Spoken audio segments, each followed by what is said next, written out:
What's up everyone? Welcome back to the channel. Guys, part 1 में हम लोगों ने टेरिफ्स के बारे में पढ़ा। अब इस पार्ट 2 में हम नॉन टेरिफ मेजर्स के बारे में पढ़ने वाले हैं और आपका ये यूनिट खत्म हो जाएगा। तो आओ जल्दी से करते हैं, उसके बाद फिर आगे चलेंगे। चलिए जल्दी से, let's begin.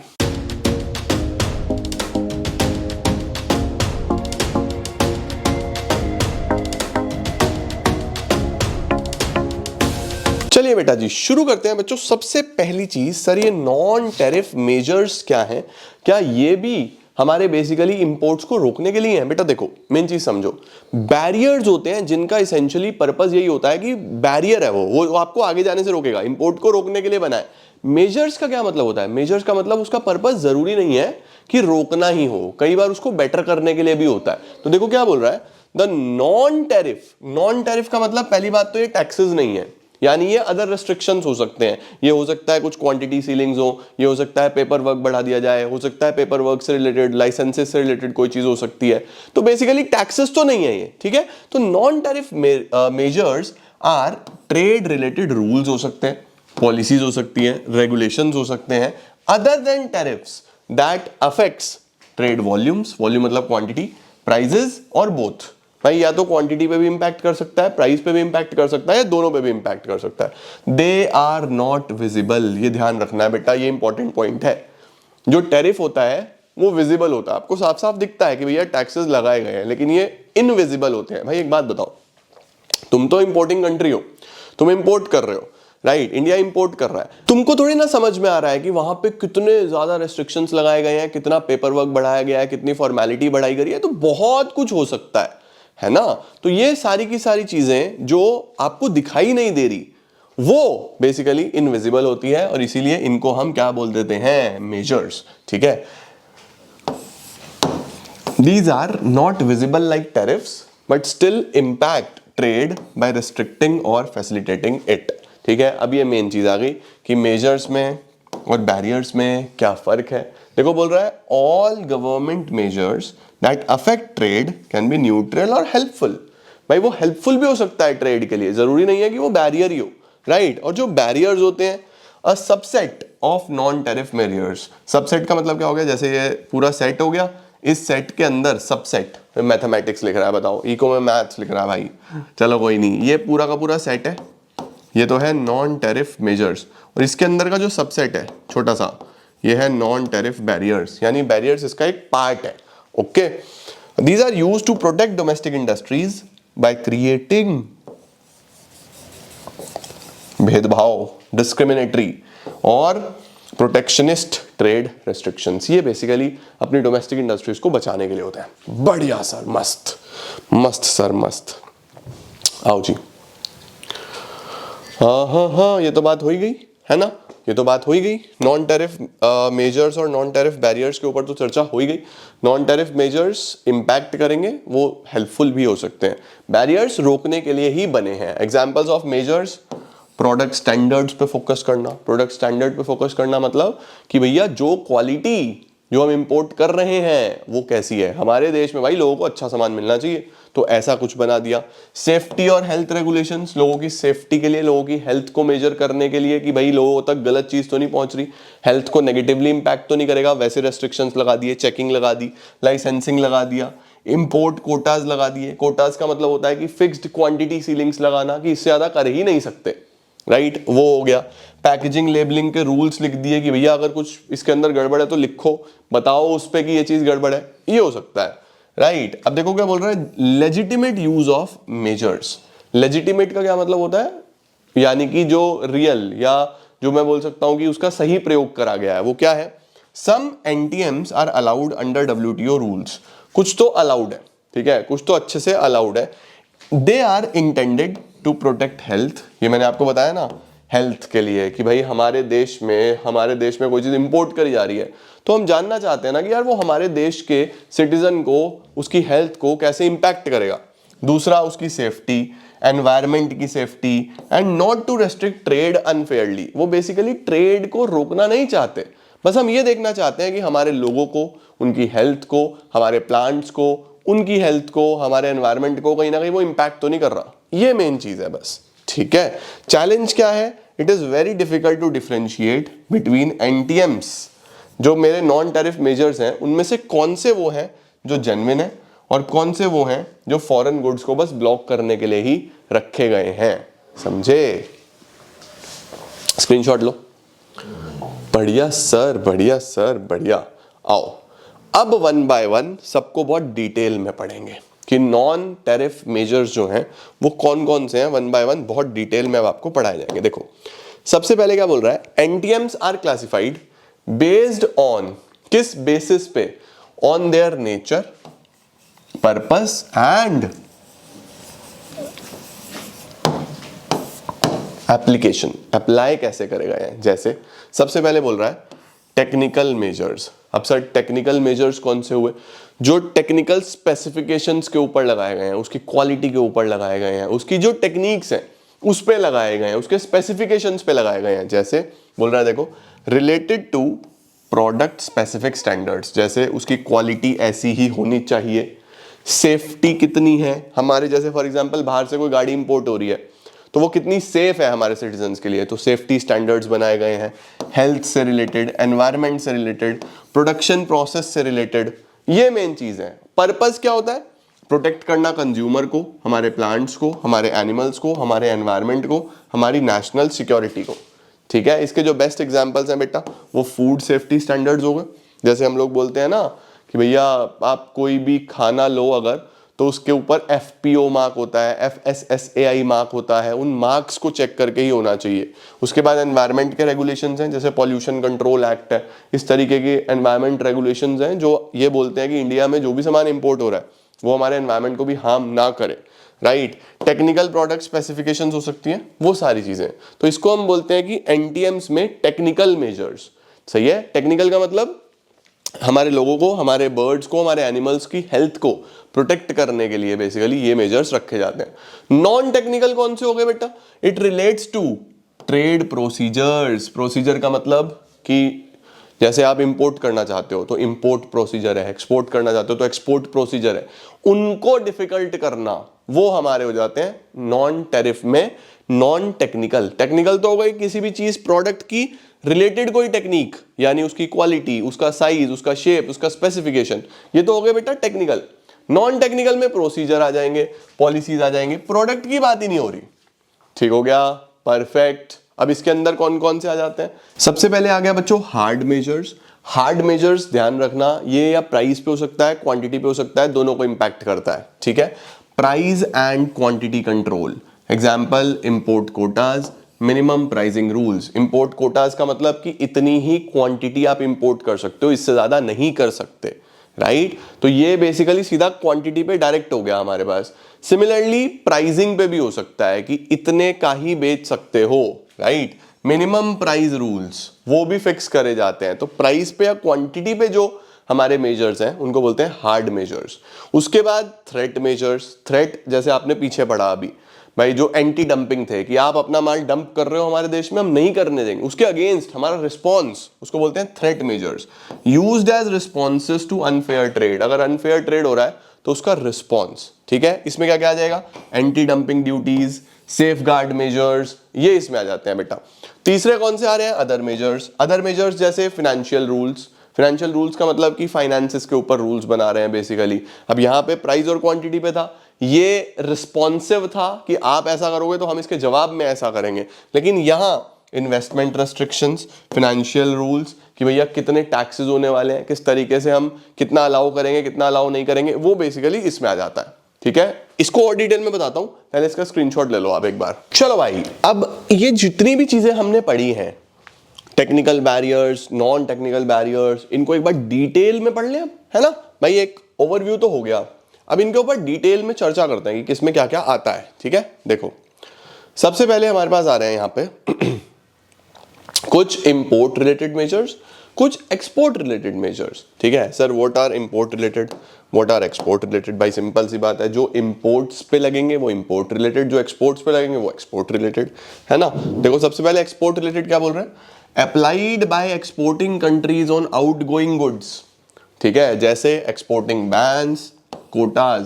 Sir but export को क्यों ही रोकना चाहेगा, बेटा देखो कई बार ऐसा होता है कि जो नंबर ऑफ गुड्स बने हैं ना वो बहुत लिमिटेड है, बट क्योंकि प्रोड्यूसर को मार्जिन ज्यादा बनना होता है किसी और देश में, तो वो वहां बेचना चाहता है, अपने देश में नहीं बेचना चाहता, जबकि रिक्वायरमेंट अपने देश में भी होती है उस चीज की, तो सरकार फिर बैन कर देती है या सरकार फिर उस पर रेस्ट्रिक्शंस लगा देती है। तो उसको क्या बोल रहे हैं, मेनली एक्सपोर्ट रिलेटेड मेजर्स।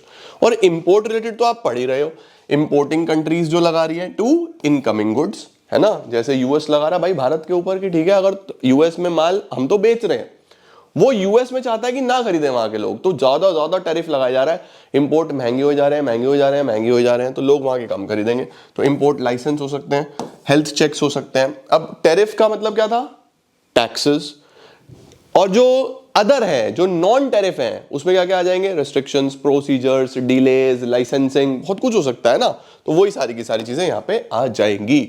अब इसके अंदर क्या क्या है देखो, सबसे पहले बोल रहा है प्रोसीजरल ऑब्स्टेकल्स।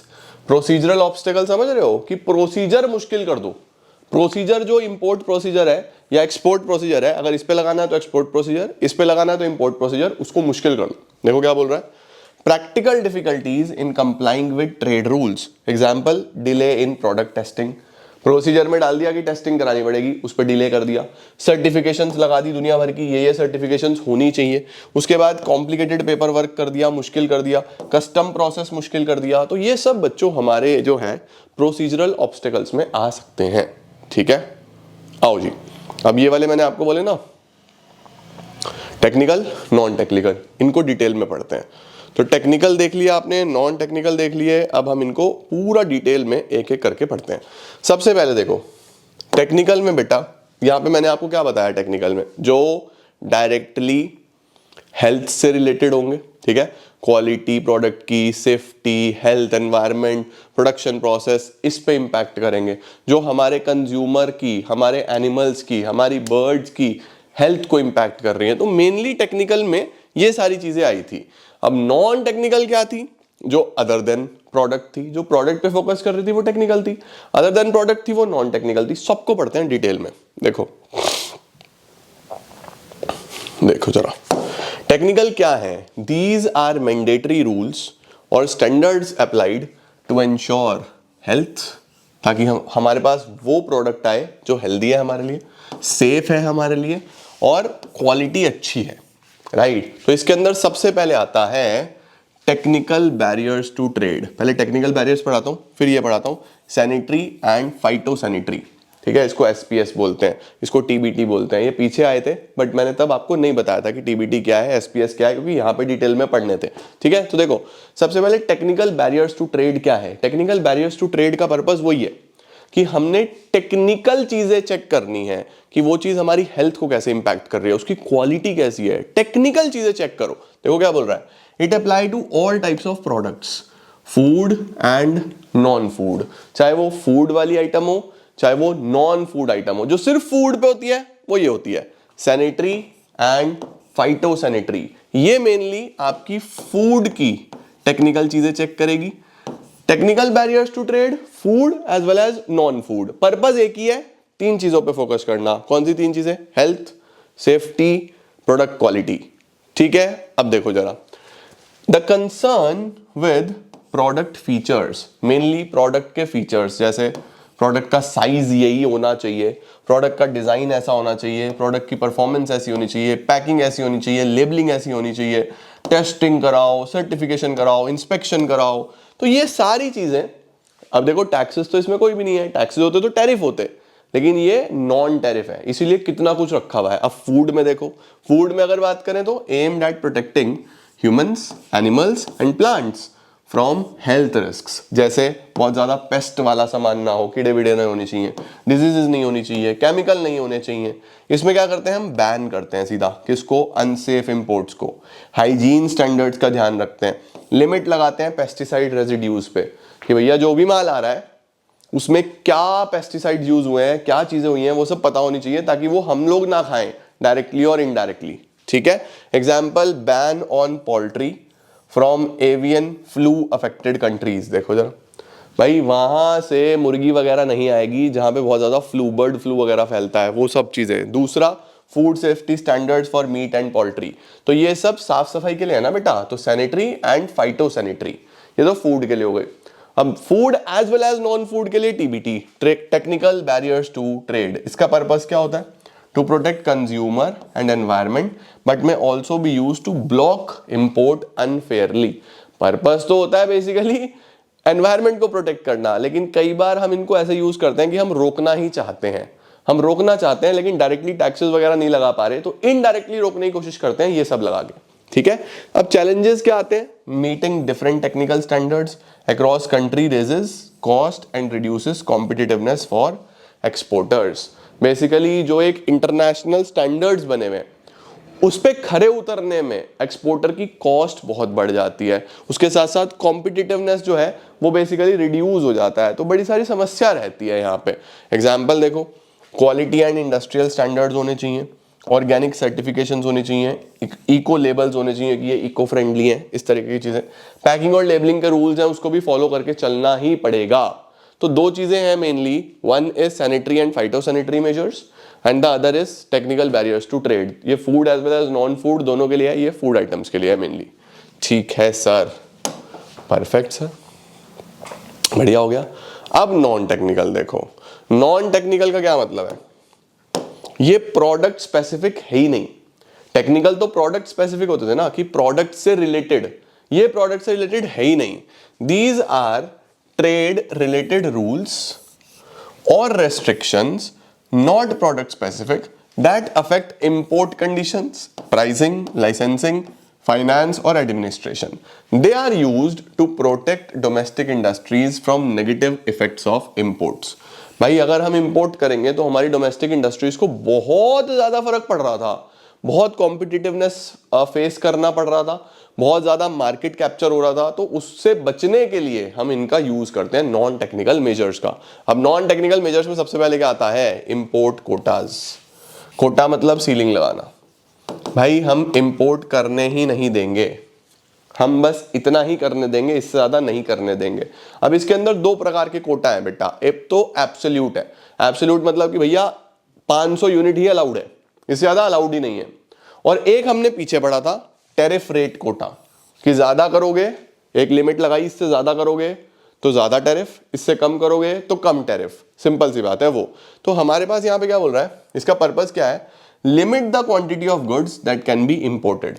अब इसमें एब्सोल्यूट क्या होता है? बस फिक्स्ड क्वांटिटी ही इंपोर्ट हो सकता है, उससे ज्यादा नहीं होगा। और दूसरा कौन सा है? Tariff rate, low tariff up to a limit and high tariff beyond that. इससे क्या होगा इंपैक्ट? इससे इंपैक्ट होगा बेटा कि सिर्फ डोमेस्टिक गुड्स ही बिकेंगे मार्केट में, उन्हीं का प्राइस ऊपर जाएगा, प्रोड्यूसर सरप्लस बढ़ेगा, और बाहर वाले जो गुड्स हैं वो देश में नहीं आ पाएंगे। तो देखो क्या बोल रहा है, it raises domestic prices, help local producers, consumers पे मोर। तो बेसिकली इसके अंदर प्रोड्यूसर सरप्लस बढ़ता है, कंज्यूमर सरप्लस कम होता है। ठीक है सर। उसके बाद price control measures. Price control measures क्या है? कि जैसे वही मैंने आपको बताया ना कि कुछ देश मार्केट कैप्चर करने के लिए बहुत सस्ता माल आपकी मार्केट में बेचना चाहते हैं। अब डोमेस्टिकली उतने का नहीं बन पा रहा, लेकिन वो बहुत सस्ता बेचना चाहते हैं ताकि मार्केट कैप्चर हो जाए। तो गवर्नमेंट बोलती है ना रे ना, ये तो हम करने नहीं देंगे आपको बिल्कुल भी, आपको इतने प्राइस पे तो कम से कम बेचना ही पड़ेगा। ठीक है, तो उसको बोलते हैं price control. Set minimum import prices और add extra charges to raise import cost. Example, minimum price for sulphur. ठीक हो गया। तो पहला क्या हो गया? Import quotas. दूसरा हो गया प्राइस कंट्रोल। तीसरा है non automatic licence and prohibitions. Prohibitions का मतलब होता है लाइसेंस ना देना, और नॉन ऑटोमेटिक का मतलब कि जैसे आपको नॉर्मली कुछ इंपोर्ट करना है तो कुछ चीजों पे ना आपको ऑटोमेटिक लाइसेंस मिल जाता है, यानी आपको बहुत ज्यादा उस पर पेपर वर्क, फॉर्मेलिटीज कुछ करना नहीं पड़ता, ऑटोमेटिक चलता है। अब सरकार अगर रोकना चाहती है तो नॉन ऑटोमेटिक कर देगी कि भैया ऑटोमेटिक कुछ नहीं होगा, आओ अप्लाई करो, पेपर वर्क करो, सारा का सारा फॉर्मेलिटी करो, फिर चेकिंग होगी, अलाउ हुआ तो बहुत बढ़िया, नहीं हुआ तो खत्म। वो है रिक्वायर स्पेशल अप्रूवल। इसमें अप्रूवल चाहिए, लाइसेंस चाहिए टू इंपोर्ट सर्टेन आइटम्स, जैसे India restrict import of arms और एनिमल बेस्ड प्रोडक्ट्स। अब फॉर एग्जांपल आप लोग क्या करते हो, लेट सपोज इंडिया के अंदर कोई लैपटॉप खरीदते हो, कोई टीवी खरीदते हो, कोई बेसिकली इस तरीके का सामान खरीदते हो जो बाहर के देश से आ रहा है, तो उसके लिए आपने कोई लाइसेंस थोड़ी ना लिया है, ऑटोमेटिक अप्रूवल मिल जाता है आपको, आप खरीद सकते हो बाजार से। लेकिन अगर कोई ऐसी चीज है जहां पे सरकार चाहती है कि ना बिके डायरेक्टली, तो उस पर नॉन ऑटोमेटिक लाइसेंस लगा देती है कि भैया आप पहले अप्लाई करो, अप्लाई करने के बाद फिर अप्रूवल आएगा, अप्रूवल आएगा तो वो माल इंपोर्ट कर सकते हो, नहीं तो नहीं कर सकते। ये है वो पॉइंट। ठीक हो गया, परफेक्ट सर। इसके बाद वी हैव फाइनेंशियल मेजर्स। अब ये जो फाइनेंशियल मेजर्स है ना बेटा, इसके अंदर सरकार कंट्रोल करती है फॉरेन एक्सचेंज को। भाई अगर तुम्हें इंपोर्ट करना है तो फॉरेन एक्सचेंज तो चाहिए इंपोर्ट करने के लिए, तो वहां पे सरकार चाहती है कि भाई इंपोर्ट तो रोकना चाहिए, है ना। तो सरकार क्या करती है, बोलती है भाई या तो एडवांस में पे करो, भाई इंपोर्ट करना है ना 2 महीना पहले पेमेंट करो, ठीक है, या फिर बिल्कुल फॉरेन एक्सचेंज अलाउ ही नहीं करती कि मिलेगा ही नहीं फॉरेन एक्सचेंज। इस तरीके की चीजें होती हैं। देखो क्या बोल रहा है, importer must pay part of the value in advance और are denied currency for some goods, आपको अलाउ ही नहीं किया जाएगा, तो ये भी एक तरीका होता है। उसके अलावा और क्या हो सकता है, trade related investment measures. Trade related investment measures का क्या मतलब होता है कि भाई ऐसा है, फॉर एग्जाम्पल कोई ऐसी कंट्री है जो हमारे यहाँ पे अपना माल एक्सपोर्ट कर रही है, हम इंपोर्ट कर रहे हैं, तो वो बोल रहा है कि उसके अंदर हमारा भी कुछ ना कुछ लोकली प्रोड्यूस प्रोडक्ट यूज करो आप। लाइक फॉर एग्जांपल कोई लैपटॉप बनाने वाली कंपनी है, वो सब कुछ बाहर से बना के ला रही है, हम बोल रहे हैं ना ना ना ऐसे नहीं चलेगा, अगर इंडिया में बेचना है कुछ ना कुछ इंडिया का माल जोड़ो, इसके साथ बिकना चाहिए, हमारे डोमेस्टिक प्रोड्यूसर्स को फायदा होना चाहिए। तो देखो क्या बोल रहा है, यूज ऑफ लोकल कंटेंट, जैसे 25% of the car parts must be local, है ना, या फिर लिमिट लगा देना इंपोर्ट क्वांटिटीज पे टाइट टू एक्सपोर्ट लेवल, कि आप जितना एक्सपोर्ट करोगे, बहुत सारे ऐसे देश होते हैं जो इंडिया में आएंगे, इंडिया में माल बनाएंगे, मतलब बाहर से बहुत सारा रॉ मटेरियल लाएंगे, सब कुछ लाएंगे अपने देश से, इंडिया की लेबर यूज करेंगे और इंडिया में नहीं बेच रहे, बाहर बेच रहे हैं, एक्सपोर्ट कर रहे हैं। तो हम लोग बेसिकली क्या करते हैं, अब एक्सपोर्ट करने के लिए उनको इंपोर्ट भी करना पड़ रहा है माल, भाई ला तो रहे हैं अपने देश से ही, तो हम उस पर लिमिट लगा देते हैं कि आप एक्सपोर्ट जितना कर रहे हो उसका बस 70%, 75%, 80% इंपोर्ट कर सकते हो, बाकी तो यहीं से बनेगा ना फिर सारा का सारा। तो हमारे को भी तो फायदा होना चाहिए, ये थोड़ी तुम बाहर से आए, तुमने हमारी लेबर यूज करी और तुमने बाहर बेच दिया, ये क्या बात हुई भाई, ये गलत है। तो वही बोल रहा है, limit on import quantities tied to export levels, ठीक है। उसके बाद मेजर्स अफेक्टिंग कंपटीशन, सरकार कुछ ऐसे मेजर्स भी ले सकती है जिससे कंपटीशन इंपैक्ट होगा। अब कंपटीशन कैसे इंपैक्ट होगा कि ठीक है, इंपोर्ट कौन करेगा, सिर्फ सरकार ही करेगी। गवर्नमेंट ने एक बॉडी बना दी और बोला ठीक है हम ही इंपोर्ट करेंगे, फिर हम अपने हिसाब से मार्केट में छोड़ेंगे, मार्केट में बेचेंगे, अपने प्राइसेस पे बेचेंगे। तो यहां पे क्या बोल रहा है, government only import rights or preference to local firms. Example, only state trading corporation import certain goods. कि बहुत सारे ऐसे गुड्स हैं जो सिर्फ सरकार की स्टेट ट्रेडिंग कॉर्पोरेशन ही इंपोर्ट कर सकती है, बाकी कोई करेगा ही नहीं। उसका क्यों, ताकि कंपटीशन बना रहे मार्केट में, बहुत ज़्यादा मार्केट कैप्चर भी ना हो और तरीके से चले सारी चीज़ें, ठीक है। उसके बाद गवर्नमेंट की प्रोक्योरमेंट पॉलिसीज़। गवर्नमेंट की प्रोक्योरमेंट पॉलिसीज़ क्या है, सरकार प्रेफर करता है डोमेस्टिक सप्लायर्स को। भाई देखो हमें अपने देश के सप्लायर्स को तो बचाना ही है ना किसी भी तरीके से, even if foreign goods are cheaper, भले ही वो चीपर हो लेकिन तब भी हमें अपने देश के सप्लायर्स को बचाना है। उसके बाद डिस्ट्रीब्यूशन रिस्ट्रिक्शंस। डिस्ट्रीब्यूशन रिस्ट्रिक्शंस का मतलब कि कौन बेच सकता है ना, वो कि सरकार ने डिस्ट्रीब्यूशन चैनल्स ही डिसाइड कर दिए कि इसी के थ्रू बिकेगा माल। तो ये वो बोला जा रहा है, limit who can sell imported goods और where they can be sold, जैसे fruits only sold in refrigerated outlets, कि आप कहां पे चीजों को बेच सकते हो, ये भी सरकार डिसाइड करेगी। क्योंकि देखो अगर बाहर की कोई कंपनी है और वो छोटे छोटे शहरों में भी घुस गई तो फिर छोटे छोटे प्रोड्यूसर तो मारे जाएंगे बेचारे, कैसे कॉम्पीट करेंगे इतनी बड़ी एमएनसी से। तो वहां पे गवर्नमेंट अलाउ ही नहीं करती कि उन शहरों में नहीं जाएगा ये माल, बड़े शहरों में बेचो जहां पे बड़े सेलर्स हैं, हमारे खुद के डोमेस्टिक सेलर बड़े बड़े हैं जो आसानी से कम्पीट कर लेंगे, सिर्फ वहां चलेगा। इसको क्या बोलते हैं, डिस्ट्रीब्यूशन रेस्ट्रिक्शंस। तो रेस्ट्रिक्शन देख रहे हो कितने सारे लगाए सरकार ने कंपटीशन को इंपैक्ट करने के लिए, प्रोक्योरमेंट पॉलिसी, उसके साथ साथ फाइनेंशियल मेजर्स जो फॉरेन एक्सचेंज पे हो गए मेनली, ट्रेड रिलेटेड इन्वेस्टमेंट्स हो गई कि हमने अपना कंटेंट कितना ऐड करवा दिया इंटरनेशनल प्रोडक्ट्स में, वो सारी की सारी चीजें, ये सब बेटा यहाँ पे हम पढ़ रहे हैं नॉन टेक्निकल में। सही हो गया, कोटाज हो गए, प्राइस कंट्रोल हो गए, नॉन ऑटोमेटिक लाइसेंस हो गया, उसके बाद फाइनेंशियल मेजर्स हो गए, काफी सारे इसके अंदर अभी और भी हैं। देखो जैसे restriction on post sale services, post sale बोल लो, आफ्टर सेल सर्विसेज बोल लो। जैसे आफ्टर सेल सर्विसेज होती है ना भाई, पोस्ट सेल का मतलब आफ्टर सेल। अब इसमें सरकार क्या बोलती है कि प्रोडक्ट आपने बेच लिया जी, गाड़ी आपने बाहर से आके इंडिया में बेच ली, अब अगर इंडिया वालों को सर्विस करानी है तो वो सर्विस यहीं होगी इंडिया में ही, वो गाड़ी बाहर नहीं जाएगी सर्विस के लिए, यहीं पे मैकेनिक होंगे, यहीं की लेबर होगी, उनको काम मिलना चाहिए। तभी तो फायदा होगा भाई। ठीक है, इंपोर्ट तुमने कर लिया, सही है, तुम्हारे पे हमने टैक्सेस भी लगा दिए, तुमने भर भी दिए, ठीक है, बहुत बढ़िया। लेकिन अब बेसिक चीज क्या है? बेसिक चीज ये है कि हम चाहते हैं कि आफ्टर सेल सर्विसेज जो है वो इंडिया में ही हो, ठीक है, ताकि यहाँ के लोगों को भी थोड़ा काम मिले भाई। Only local service providers can offer after sale support for imports, ठीक है। एडमिनिस्ट्रेटिव प्रोसीजर मतलब वही पेपर वर्क वगैरह, एडमिनिस्ट्रेशन का काम, complex paper work, delay, red tapism increases cost and discourage imports. Cost बढ़ती है इससे, इंपोर्ट कम होते हैं इससे। रूल्स ऑफ ओरिजिन, यहां पे बेसिकली क्या है ये बेटा, लेट सपोज फॉर एग्जांपल हमारा वॉर चल रहा है पाकिस्तान से, ठीक है, वैसे ही बता रहा हूं। अब पाकिस्तान कोई माल इंडिया में बेचना चाहता है, लेकिन इंडिया ने उनको करा हुआ है टोटली बैन। तो उसने क्या करा, उसने पहले यूएस को बेचा, फिर यूएस को बोला भाई तू बेच इंडिया में, या फिर उसने पहले चाइना को बेचा और चाइना को बोला भाई तू बेच इंडिया में, तुम्हारे साथ तो ट्रेड चल रहा है। तो वहां पे गवर्नमेंट बोलती है कि सबसे पहले सर्टिफिकेट ऑफ ओरिजिन लेके आओ।